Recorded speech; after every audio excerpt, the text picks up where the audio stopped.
Movie की starting में हमें एक आदमी दिखाया जाता है। उसका नाम गलिवर होता है। गलिवर एक खुश मिजाज इंसान होता है।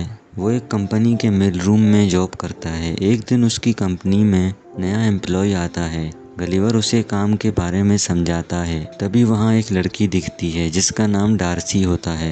गलिवर डार्सी को लाइक करता है, लेकिन वो उसे कहने से डरता है। वो एम्प्लॉय भी देख के सब समझ जाता है और गलिवर से अपने प्यार का इजहार करने को कहता है। वो दोनों लिफ्ट में जा रहे होते हैं कि तभी डार्सी आती है और वो एम्प्लॉय वहाँ से चला जाता है ताकि गलिवर अपने दिल की बात कर सके। लेकिन किसी वजह से वो डार्सी को अपने दिल की बात नहीं कह पाता। एक दिन गलिवर गेम खेल रहा होता है, तभी वहाँ वो एम्प्लॉय आता है और बताता है कि मेरा प्रमोशन हो गया है, अब से मैं तुम्हारा बॉस हूँ। और कहता है कि बस हर वक्त तुम हंसी मजाक करते रहते हो, कभी किसी चीज़ में सीरियस नहीं होते, और इसी वजह से आज तक डार्सी भी तुमसे इम्प्रेस नहीं हुई। ये सुन के वो काफ़ी उदास हो जाता है और डार्सी के केबिन में जाता है। वो बातों बातों में कहता है कि मुझे ट्रेवलिंग और राइटिंग में बहुत इंटरेस्ट है। मैं काफ़ी जगह ट्रेवल कर आया हूँ, जैसे कि न्यूजीलैंड, मैक्सिको, अफ्रीका भी जा चुका हूँ। ये सुन के डार्सी काफ़ी खुश हो जाती है और कहती है कि कल तुम इन जगहों के बारे में लिखाओ, मुझे पढ़ के काफ़ी खुशी होगी। घर आके जब वो आर्टिकल लिखने बैठता है तो कुछ लिख ही नहीं पाता।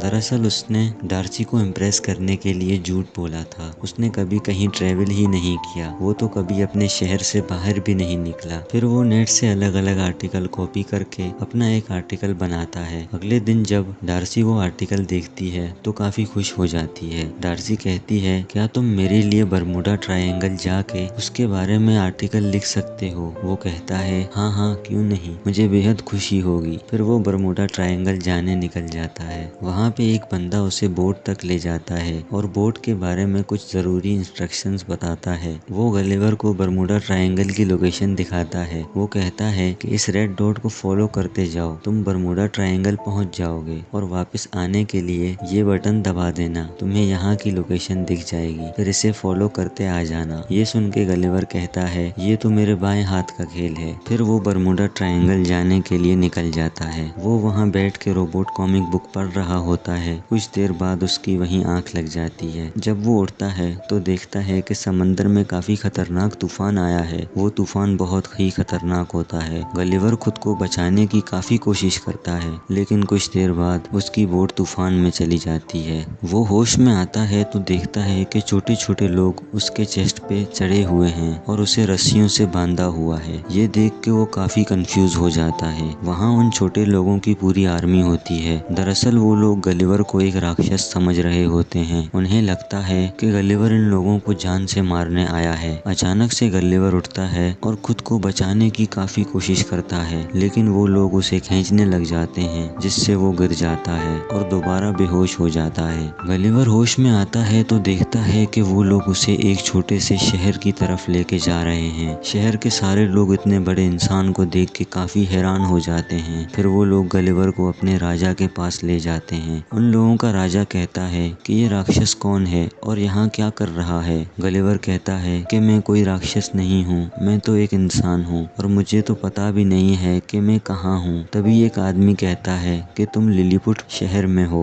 गलिवर ये सब देख के काफी परेशान हो जाता है। उसे यकीन नहीं होता कि इतने छोटे लोग भी होते हैं। फिर वो लोग उसे नीचे के तहखाने में कैद कर लेते हैं। वहाँ नीचे उसे एक और कैदी मिलता है जिसका नाम हिरोशी होता है, लेकिन वो गलिवर की तरह नहीं होता। वो भी बाकियों की तरह छोटा होता है। गलिवर उससे पूछता है कि तुम्हें यहाँ क्यों कैद किया है? तो होरेशियो कहता है कि मैं राजकुमारी से प्यार करता था, जिस वजह से राजकुमारी के मंगेतर ने मुझे यहाँ कैद कर लिया। वो लोग बात कर रहे होते हैं कि इसी बीच राजकुमारी का मंगेतर, जो कि वहाँ की आर्मी का कमांडर होता है, वो उन दोनों से कहता है कि शोर नहीं मचाओ वरना तुम्हें बेड़ियों में जकड़ लिया जाएगा। एक दिन दूसरे शहर के लोग लिलीपुट पे हमला कर देते हैं। कुछ लोग शहर में आग लगा देते हैं और कुछ लोग राजकुमारी को किडनैप करने लग जाते हैं। वो लोग राजकुमारी को किडनैप कर रहे होते हैं कि गलिवर वहाँ जाता है और उन लोगों को उठा के पानी में फेंक देता है। वहीं दूसरी तरफ राजा के कमरे में चारों तरफ आग लग गई होती है। आग की वजह से वो लोग काफी घबराए हुए होते हैं। गलिवर वहाँ जाता है और सारी आग बुझा देता है। राजा की जान बचाने के बाद शहर के सारे लोग काफी खुश हो जाते हैं। ये देख राजा भी काफी खुश हो जाता है और गलिवर को खाने पे इनवाइट करता है। गलिवर कहता है कि मैं खाने पे आ तो जाऊं, लेकिन मेरी एक शर्त है, और वो शर्त ये है कि हिरोशियो को भी आजाद कर दिया जाए और उसे भी खाने पे इनवाइट किया जाए। फिर राजा गलिवर की शर्त को मान लेता है और होरेशियो को भी आजाद कर दिया जाता है। उस रात वो सब वहाँ बैठे खाना खा रहे होते हैं। तभी वो राजा कहता है कि कहीं तुम उस खतरनाक टापू से तो नहीं आए जहाँ कोई जाने की हिम्मत नहीं करता। ये सुन सारे लोग काफी डर जाते हैं। गलिवर कहता है कि नहीं, मैं तो न्यूयॉर्क शहर से आया हूँ। ये सुन वो लोग गलिवर को न्यूयॉर्क शहर का प्रेसिडेंट समझते हैं। ये सब देख के गलिवर बड़ी बड़ी बातें करने लग जाता है कि हाँ, मैं ही तो वहाँ का प्रेसिडेंट हूँ और मैंने तो कई बार न्यूयॉर्क शहर को बचाया है। तो राजा पूछता है कि तुम यहाँ कैसे पहुँचे? तो वो अपनी बोट के बारे में बताता है। ये सुन राजा कहता है कि तुम परेशान न हो, बहुत जल्द हम तुम्हारी बोट ढूंढ लेंगे और जब तक तुम्हारी बोट नहीं मिलती हम तुम्हारे रहने का इंतजाम कर लेंगे। अगले दिन वो गलिवर के लिए एक बहुत बड़ा घर बनाते हैं जिसमें गलिवर आराम से रह सके। एक दिन वो कमांडर गलिवर के पास आता है और उसे बताता है कि तुम्हारी बोट मिल गई है। बोट को देख के वो काफी खुश हो जाता है। वहाँ उसे अपना मोबाइल मिलता है जिसमें डार्सी के वॉइसमेल आए होते हैं। डार्सी उस पे काफी गुस्सा होती है क्योंकि उसे पता लग जाता है कि गलिवर ने वो आर्टिकल नेट से कॉपी किए हैं। ये देख वो काफी उदास हो जाता है और उसी शहर में रहने का फैसला करता है। वहाँ उस कमांडर को भी रोबोट कॉमिक बुक मिल जाती है जिसके बारे में वो किसी से नहीं कहता।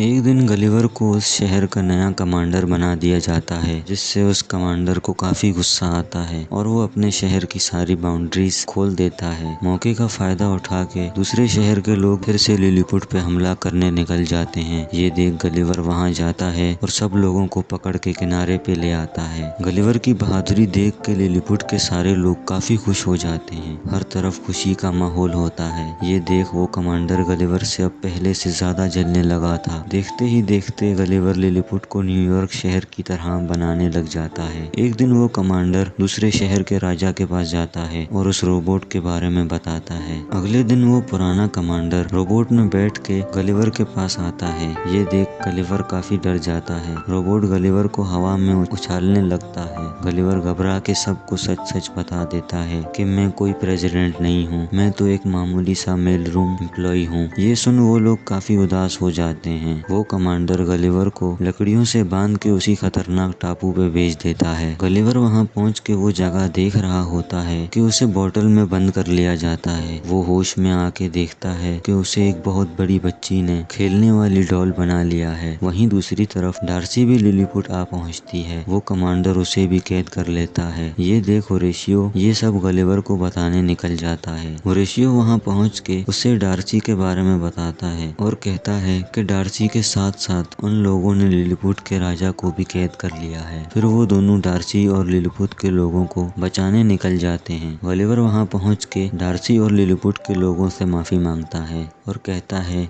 कि मैं आप लोगों को यहाँ से निकाल लूंगा। अगले दिन वो फिर से उस रोबोट से लड़ने जाता है। शुरू में वो रोबोट उस पे काफी भारी पड़ता है। तभी होरेशियो रोबोट में जाके उसकी कुछ वायर्स निकाल लेता है जिससे रोबोट कमजोर पड़ जाता है और गलिवर बड़ी बहादुरी से उसे मार गिराता है।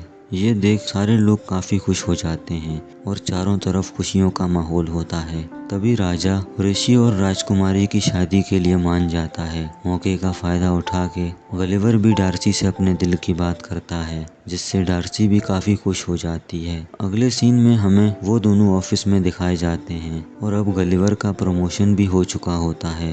तभी वो एम्प्लॉय वहाँ आता है। वो काफी उदास लग रहा होता है। तभी गलिवर कहता है कि दिल छोटा न करो, कोई भी काम छोटा नहीं होता, बस इंसान छोटे बड़े होते हैं। और इसी के साथ मूवी यहीं पे एंड हो जाती है।